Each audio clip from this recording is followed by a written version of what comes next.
Bom, pessoal, então essa é a disciplina de Química Analítica Instrumental. O assunto que nós estamos estudando é espectrofotometria. Bom, então, dentro deste tema, eu sempre tenho dito para vocês que a gente pode ter três blocos de classificação. Então, esses blocos de classificação irá ajudar a gente a compreender, a gente memorizar este assunto. Então, a primeira forma de classificação que a gente tem é como que a amostra encontra-se no momento da análise. Então, nós podemos ter a amostra na forma atômica, que neste caso vai encontrar-se em meio gasoso, tá? E nós podemos ter a amostra na forma molecular. Então, neste caso, vai encontrar-se em meio líquido ou em solução. Uma outra forma de a gente classificar os métodos são com relação aos intervalos de comprimento de onda. Então, nós podemos ter três intervalos que são úteis para a química analítica, úteis para a gente ter a nossa informação de interesse. Tá? Então, esses três comprimentos de onda são o ultravioleta, o visível e o infravermelho. E o terceiro modo da gente classificar esses métodos são quanto à forma que a gente mede a energia. Então, a gente pode medir a energia absorvida, então teremos os métodos de absorção e a energia emitida. Aí, neste caso, podemos ter o método de emissão, que seria atômica, mas apenas emissão, e o método de fluorescência, que também é uma forma de emissão. Bom, então, no nosso estudo agora, a gente já viu anteriormente as bases teóricas, né, o que ocorre quando tem interação da radiação eletromagnética com a matéria. Então, agora nós vamos discutir especificamente as técnicas. Então, eu vou partir da amostra na forma molecular. Então, as técnicas que eu irei discutir com vocês, a amostra irá encontrar-se no modo molecular. Bom, então, a absorção, a gente vai ter, então, dentro, se a amostra estiver no modo molecular, então a gente pode cruzar essa informação em relação aos comprimentos de onda que a gente trabalha, que a gente utiliza. Então, nós iremos observar que a amostra molecular, ela vai ter processo de interação com informação útil nos três comprimentos de onda, ou seja, no ultravioleta, no visível e no infravermelho. Tá? Então, a gente vai dividir para estudo, a gente vai dividir, então, os intervalos de onda ultravioleta e visível. Tá? A gente vai tratar desses dois comprimentos de ondas. E a gente vai começar discutindo a absorção molecular. A gente pode ter a absorção molecular e a gente pode ter também a fluorescência molecular. Então, o que interessa para a gente neste ponto aqui? Né? O que vai ser focado principalmente nesta etapa? Bom, aqui a gente vai dar ênfase às espécies moleculares que irão sofrer absorção molecular e também com relação aos procedimentos experimentais. Tá? A gente vai chamar a atenção também como que se procede, né? Quais que são as etapas em uma análise e, por fim, os erros envolvidos. Então, bom, quando a gente tem uma absorção molecular, então aqui é importante a gente chamar a atenção que, inicialmente, a gente vai ter uma molécula, uma espécie. A gente pode ter, digamos, cloreto de sódio, na forma sólida. É uma molécula de cloreto de sódio. Só que quando a gente coloca este sal em água, ele dissocia-se, tá? Porque já existem íons formados em íons sódio mais e em íons cloreto menos. Então, em solução, essa molécula ela não permanece como tal. Já os compostos moleculares, quando a gente coloca eles em solução, eles dissolvem, mas eles permanecem na forma molecular. Então, por isso que a gente chama de compostos moleculares.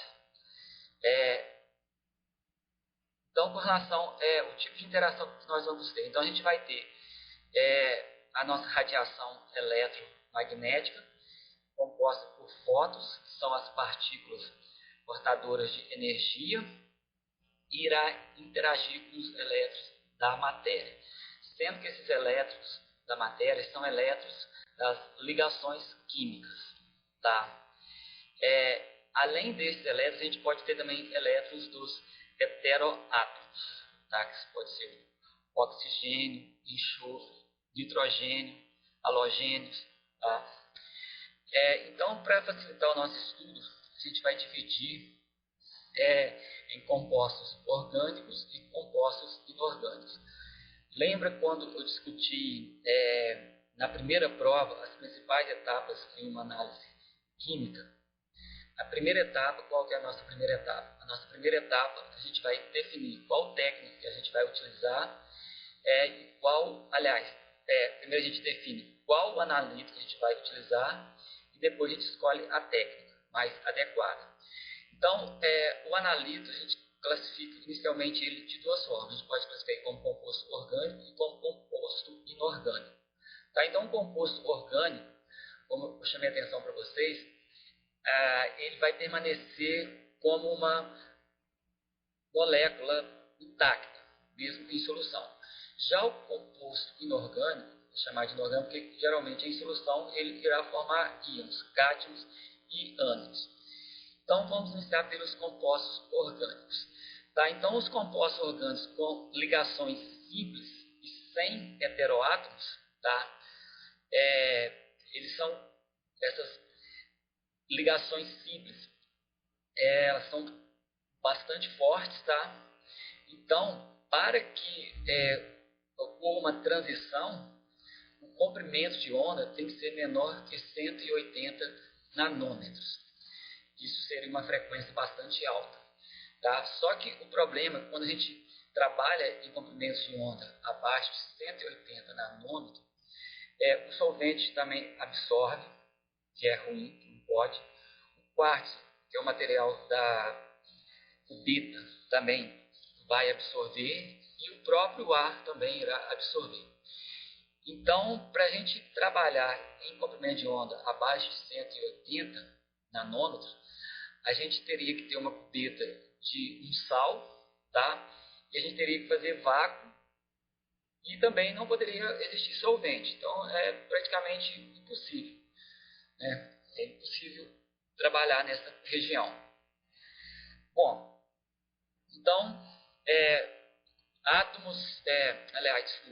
moléculas com ligações simples, carbono, carbono, carbono, hidrogênio, e que não tenham heteroátomos, então não irão absorver no comprimento de onda útil, tá? Absorve, mas tem um comprimento de onda que torna-se impossível a gente trabalhar, a gente fazer a análise. Depois teremos compostos orgânicos com ligações simples, mas com heteroátomos. Bom, nesse caso, nós teremos os heteroátomos. Então, são compostos orgânicos saturados, tá? Contendo heteroátomos. Então, esses heteroátomos, eles apresentam elétrons não ligantes que podem ser excitados por radiação na faixa de 170 a 250 nanômetros. Então, neste caso, a gente vai ter absorção.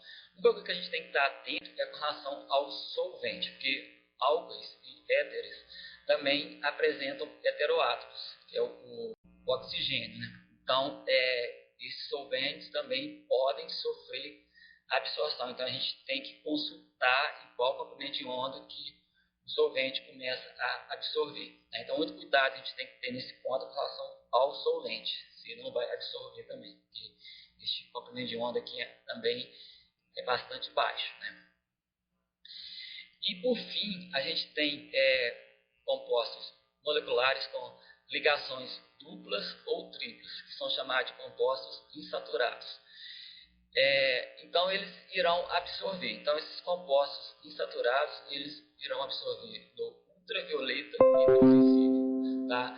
Sendo que quando um composto ele apresenta absorção no visível, ele irá apresentar cor, então ele terá uma cor. Então esses compostos também são chamados de cromóforos.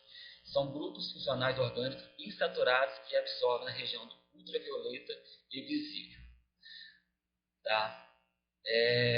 Bom, este ponto, quando eu digo que o composto orgânico saturado refere. Então vamos lá. Né? Então, resumindo, em relação aos compostos orgânicos que sofrem absorção, que é o que interessa, é bastante simples. Composto molecular que tiver um heteroátomo irá absorver. Ponto. Agora, composto que tenha heteroátomo ou não, digamos que ele não tenha heteroátomo. Então, se ele não tiver dupla e não tiver tripla ligação, então ele não irá absorver. Agora, composto que não tem heteroátomo, mas tem ligações duplas e triplas, então irá absorver. Então, com isso a gente pode dizer que a quantidade de compostos orgânicos que sofrem absorção molecular, o número é bastante alto. Então, a gente consegue analisar bastante compostos orgânicos. Sendo que eu esqueci de chamar a atenção para vocês que nessa região do visível, a análise é quantitativa. Então, a gente consegue quantificar a nossa espécie. A gente vai medir a absorbância e, através dessa absorbância, a gente vai relacionar a concentração.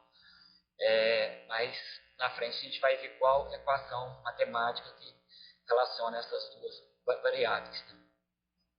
Depois, a gente vai para os compostos inorgânicos. Então, quando a gente fala de compostos inorgânicos, a gente está falando principalmente de íons. Tá? Então, são compostos que, quando a gente dissolve eles em um solvente, que é geralmente a água, eles formam íons, que são os cátions e ânions. Então, seria a gente analisar os cátions e os ânions. Tá? Então, no caso dos cátions, tá? Então, os cátions, eles podem formar complexos coloridos. Então, a absorção se dá na região do visível, tá? E é chamado de fotometria, o método. A técnica, a gente vai ter uma fotometria. Então, a formação deste complexo pode se dar a partir de compostos orgânicos, ou seja, a gente vai pegar o nosso cátion e vai complexar ele com um composto orgânico. Tá? Então, aqui embaixo a gente tem alguns exemplos de algum desses complexos. Dietilcarmamato mais cobre, 1,10-fenantrolino mais ferro, difenilcarbazida mais chumbo e dimetilgloxima mais níquel. Também, esses cátions podem complexar com ânions, tá? Então a gente pode ter o ferro, cobalto, molibdênio, complexando com o íon tiocianato, tá? Mas observem que esses ânions, eles têm uma ligação aqui entre esses átomos. Então, embora eles sejam um íon, eles têm também ligações que, no caso aqui, pode ser duplas ou também triplas, ou tem elétrons livres, tá? Que permite ter então essa transição, tá? Eletrônica. A gente pode ter ânions também, então esses ânions eles apresentam absorção, tá? Tipo cromato, permanganato. Aqui embaixo a gente tem esse complexo, a formação deste complexo. Quando a gente pega o íon iodeto e adiciona ao iodo 2, então a gente vai ter esse íon triiodeto. Em química analítica, em fundamento de química analítica, tem uma prática que a gente utiliza este reagente, tá? Acho que foi a prática 8, a gente utiliza esse complexo como reagente. E a gente pode ter moléculas também inorgânicas que irão apresentar absorção, tipo óxido de nitrogênios e os halogênios. Bom, vamos discutir um pouco mais com relação aos íons complexos, tá? Então, a gente discutiu absorção para compostos orgânicos, então a gente já viu quais que irão absorver, e a gente viu também absorção para compostos inorgânicos. Então, compostos inorgânicos, a gente vai pegar principalmente os cátions. Então, esses cátions irão se complexar, e geralmente a complexação se dá por um composto orgânico também. E outra informação, os cátions que formam complexos são principalmente os cátions de metais de transição. Tá? Então, são esses metais que irão formar íons complexos. No SCUG, quando a gente pega para estudar, ele não diz claramente qual que vai ser o principal fenômeno que irá ocorrer quando tem essa interação da radiação eletromagnética com o seu íon complexo. Ele não deixa claro. Ele discute os dois pontos assim, de modo não muito claro. Tá? Então, isso me levou a inferir que é possível que tenha esses dois processos. Tá? Então, quando a gente tem um íon complexo sofrendo absorção da energia, então a gente pode ter esses dois fenômenos. O primeiro que a gente já está vendo, é o que a gente já viu. Né? Então, a gente pode ter as transições eletrônica, transição vibracional e a transição rotacional. Uma outra possibilidade são a formação de complexo com transferência de carga. Uma observação com relação aos agrocomplexos. Quando a gente pega um sal, por exemplo, sulfato de cobre, né, o sal contendo o íon cobre 2+, e a gente dissolve este sal em solução, a solução resultante, dissolve em água, né, a solução resultante irá apresentar uma coloração azul. Isso porque o íon cobre ele forma um agrocomplexo com água. Tá? A mesma coisa ocorre para o níquel, só que aqui a cor é verde. Para o ferro, enfim, então, esses metais de transição, quando a gente dissolve eles em água, a maioria deles irá apresentar cor. Né? Só que o problema é que essa cor apresentada, esse complexo, ele é muito fraco. Tá? E para a gente trabalhar com absorção, o procedimento ainda a gente vai ver futuramente, a solução tem que ser uma solução diluída. Isso tem que estar abaixo de 0,01 mol por litro. Então, se a gente pegar esse agrocomplexo e colocar em uma concentração abaixo de 0,01 mol por litro, creio que a absorvância vai ser muito fraca e eles não serão bons para análise. Então, os resultados serão bons, adequados. Então, é por isso que é melhor, mesmo esses cátions formando esse agrocomplexo, é melhor então complexá-los com um outro composto orgânico que vai apresentar uma complexação mais forte. Então, com relação aos dois fenômenos que podem ocorrer com esses íons complexos, lembrando que são sempre para os metais de transição, então a gente pode ter o primeiro tipo, como eu disse, são as transições eletrônicas, vibracionais e rotacionais. Então, para as duas primeiras séries de transição, então a gente tem as duas primeiras séries, né? A gente vai ter então uma transição entre os orbitais D não preenchidos e não preenchidos. Então, a transição ocorre entre os orbitais D. Tá? Sendo que essas energias dependem do ligante. O resultado dessa transição vai ser espectros de absorção de bandas largas. No escudo tem a figura 26.2 que mostra como que é o aspecto dessa absorção, né? Como que é o perfil. Então a gente vai ter bandas largas. Bandas largas seriam como se fossem ondas, né? Formato de ondas, vamos chamar de ondas. Ainda a gente tem, dentro dos metais de transição, a gente tem os lantanídeos e os actinídeos. Então, nesse caso, a transição ocorre para os orbitais 4F e 5F. E as bandas são bandas estreitas. Tá? Então, o espectro obtido de absorção serão bandas estreitas, então se assemelha mais a picos, né? Aí tem a explicação, fala que isso ocorre porque os elétrons, esses elétrons aqui do 4F, 5F, eles estão blindados pelos elétrons externos, tá? Então foi como se esses elétrons, esses orbitais, eles não sofressem tanto efeito do solvente, pode-se dizer dessa forma, né? Então por isso que essas bandas são mais estreitas. E a segunda forma que pode ocorrer essa transição são complexos de transferência de carga.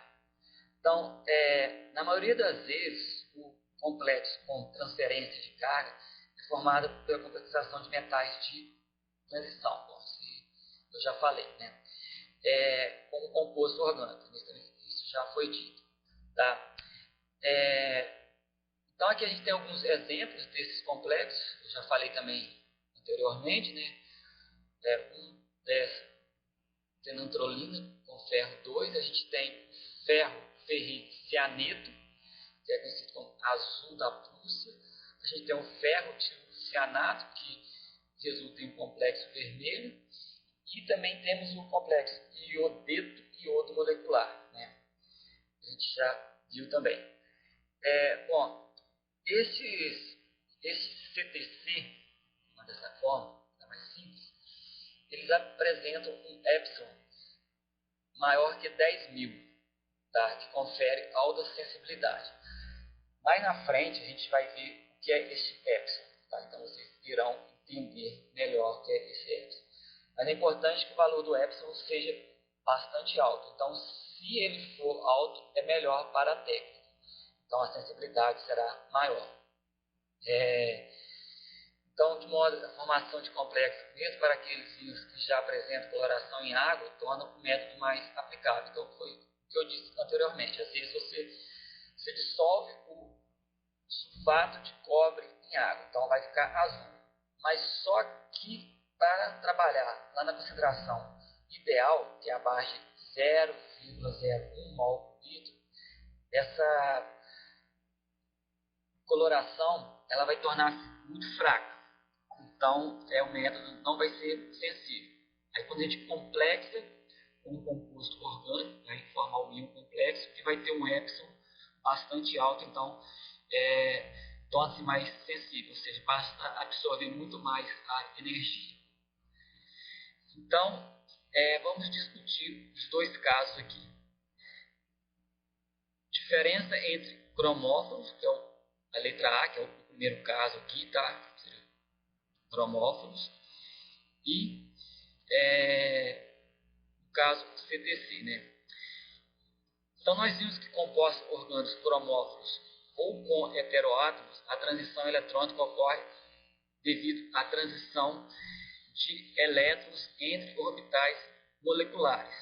Ou seja, a gente vai ter a transição eletrônica. A gente já viu anteriormente, já discutimos isso na prova anterior.